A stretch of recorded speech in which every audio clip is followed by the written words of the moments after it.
MasterLupin presents a video about some art that I do. Okay, so lately I have been enjoying engraving art, also known as scraper foil projects, and these are very cool art kits that you can find in your usual craft stores, paint by number area. They aren't paint by number, but they're very similar in that you get a blackboard with a pre-printed design, and you get a single tool in which to imitate the sketch marks of the design. What you're looking down here is a Royal and Langnickel Wizard rainbow design that I recently completed. And I'm not crazy about the rainbow variety of the Royal and Langnickel projects. It's got problems with the paper digging up under the tool, and you end up with your project kind of getting ruined from scraping too deep. And this is not my fault. The color just won't come up until I go into a certain pressure, and I don't really want to cover that much more. My new project is from another company instead of Royal and Langnickel, and that would be Reeves. Now, Reeves is going to be a silver project. It's going to be horses and water, and the project, when it starts out, looks like this, and this is part of what I'm doing, is I'm showing you how this is all done.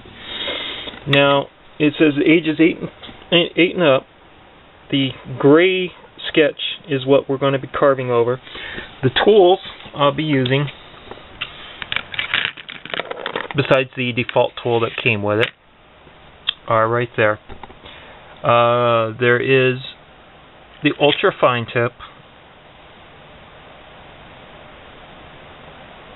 And these look a lot like calligraphy quills. The medium tip, which looks very much like the default tool that they give you in every kit. The scalpel tip, which is for doing flat leather type strokes, as it says. Basically anything that's supposed to be all white with a very broad surface, no fine detail. And then the carver, which I rarely get to use. This is for the broadest possible white areas that you can do. And I will be showing you this work as I do in progress, just for the heck of it. Anyway, these are nice craft projects.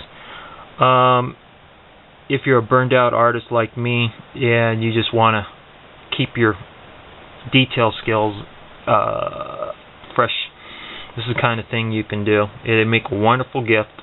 And on the gold, silver, and copper varieties, you get an embossed look that's just fantastic. About the price of a medium-priced gift card. These make very nice gifts, and everybody that sees them usually frames them. Very cool. Anyways, in the next step, we'll actually see this work in progress. Alright, so, and now we're going to prep the project, brush away any debris using one of those keyboard brushes that you can get pretty cheap. So a couple of things you want to do to prep, especially if you're doing this during one of the hot months in your area. Get yourself a nice glove. I'm using a glove insulator, actually. It works real good. And that can be for the hand that you would normally work with and put the tool in. The other thing is that at least the Royal and Langnickel, it comes with a tester piece, which is that little black strip cardboard. But the cardboard's really good for is covering up the bulk of your project, like that.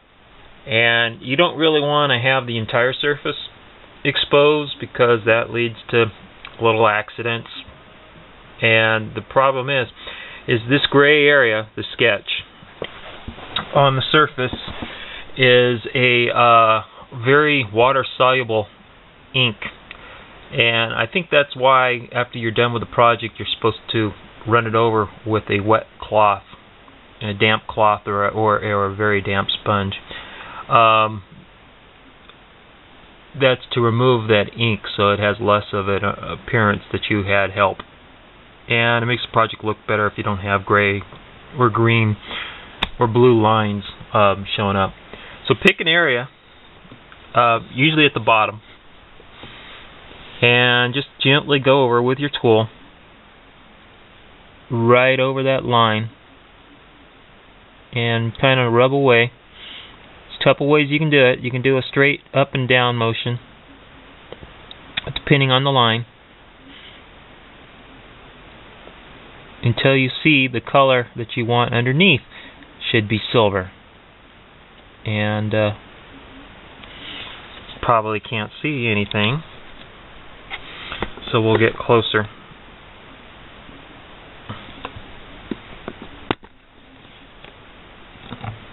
And you just, that's how you want to do it. Kind of keep your hands off of the project, keep the fingerprints out. With the surface covered, take your medium tool or your fine tool to an area and rub away over the line until you see the undersurface, which is silver in my case.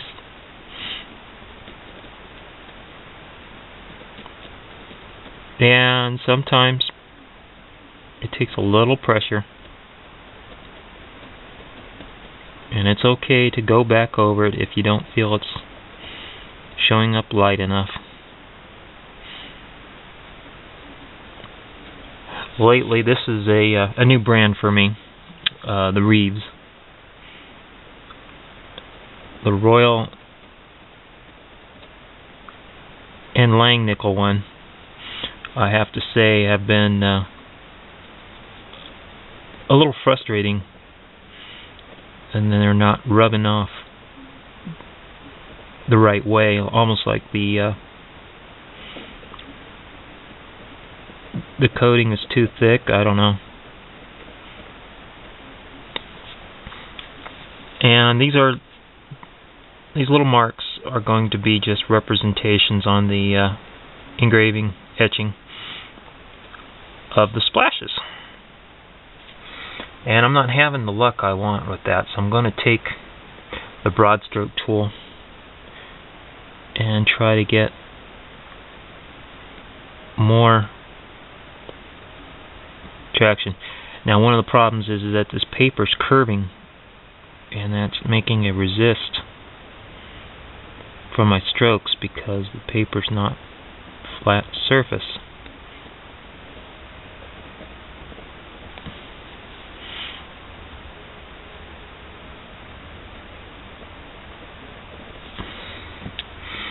Just keep trying different tools until you get what you want out of it. And basically you'll do this all the way up the entire drawing. You can turn it sideways, upside down, it don't matter. You're just working a little space at a time. You can work anywhere you want. You can stop in one spot and move to the right or the left, or go to the top after you've already worked the bottom, or you can even start in the middle on your favorite part of the thing. It don't matter. I would really recommend being very careful with the main part of it, and maybe having the whole thing uncovered when you're doing like the main facial feature of an animal, or the eye of an animal, or something like that. Those are the parts where you have to be very, very careful putting in the fine detail, because that's the the money shot, if you will. Anyways, we'll check more progress at this when I have some more to show you. But this is basically how I do it. If you get sweat, and this is why the glove, if you get sweat over your sketch, you'll not only blur the details out, and I did this one time with an eagle picture that I did, and I'll probably insert some still pictures to show you that eagle picture. The sketch blurs, and then you have to go back to the product drawing on the package to kind of, you know, figure out what those sketch lines were before you blurred them out by putting, you know, hand sweat on them. So, little technicality on this. It's still a pretty easy hobby thing to do. But again, you want to keep the paper free from fingerprints and free from smudging the sketch details, because it's really bad. It also makes it harder to pull the black surface off with the Okay, tool. so here's a look at one of the other projects of the Royal Lang and Nickel etching art. And it's a unicorn, and as you can see, it's got a very nice frame. This was, I believe, my mom's birthday present a year ago. And this was actually the first one I had done. If we tilt it, you can see the rainbow shimmer on the holographic foil. And I definitely wish I had the new tools for the sharper details on this one to do like the background horse. And over here is the newest one that I've given as a gift, and it's Royal and Lang Nickel again. And if you remember on our horse, I said about the waves having to be flat and the horses will be engraved. Well, as you can see, the engraved marks on this entire thing are very deep, and they catch a light in such a way that it makes the feathers just really stand out like an embossed engraving should. Different techniques do different things for your project. Just simply scraping off the feathers in a flat pattern like I'm doing the waves right now. Okay, a little time's gone, and as you can see, the shimmering, that's the water coming about. Thinking about it, this would be my first true silver etching. I've done holographic foil engraving etchings of a unicorn before, but I've never actually done just a pure chrome silver. So that's what you should be doing. You should be just taking the little detail with your little etching tool and just rubbing away, almost like you're doing one of those lottery scratchers, only instead of a coin you're using the etching tool, and instead of trying to find the numbers underneath, you're just digging for the silver. And we'll come back with more progress. And now we're at about 20 minutes into the project, and let's see some other things I want to cover. Make sure you have a very flat surface. A clipboard is excellent. That's what I'm using. And the other thing is, see how it's glistening? The other thing, with this water, I'm doing a different kind of stroke approach.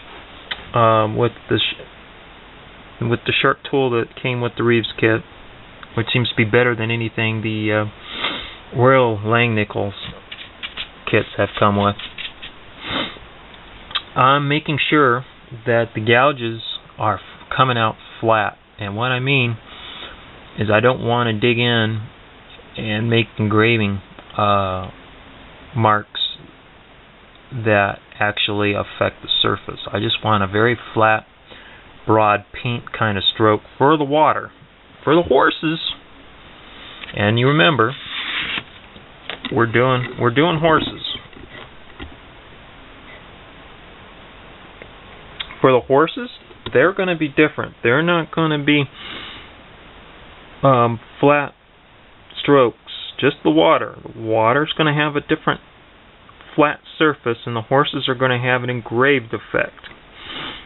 And that's going to look wonderful, especially like with the horses' manes and the body surface of the muscles and everything else, because when the light reflects, the water is going to come off flat and the horses are going to have a varied texture. And you'll see what I mean when it's done. But this is like after about 25 minutes of working the water up and down, left to right, and it's going to be a nice project. Some other projects I have on order are a unicorn and all right, now we're at about 2 hours into the project, and as you can see, I'm going to town. I've actually started a little bit on the first left side horse. The water is just about done, and there's definitely a definition thing that you can see from the way the light's catching it. One thing you got to remember is to leave some dark. It's nice to go white and everything else, but we're going for an effect they call chiaroscuro, light and dark. And this is what makes the etching. It would not do for you to take a broad approach of just taking a flat end and trying to rub it, all down. You want the play of lights and darks, and to try to do it as neatly and in detail as you possibly can. And hopefully as you're watching this video, this is all making a lot of sense to you. And the trick is also to kind of make the definitions that make up the horse, make up the water, and lighten it in as you need to and everything else, and it'll all come out pretty good. But this is where we're at, and I'll take more footage later, but we're running out of memory here, so this will probably be the last of part 1 before I go into a part 2 video. And these are wonderful little projects to do. I'm happy with the Reeves. I wasn't sure how their product would compare to the Royal and Langnickel, and it seems to be very comparable. I don't know. You just got to have a sharp tool and a patience. Just work it little by little, and it all comes down together. And we'll see you in part 2.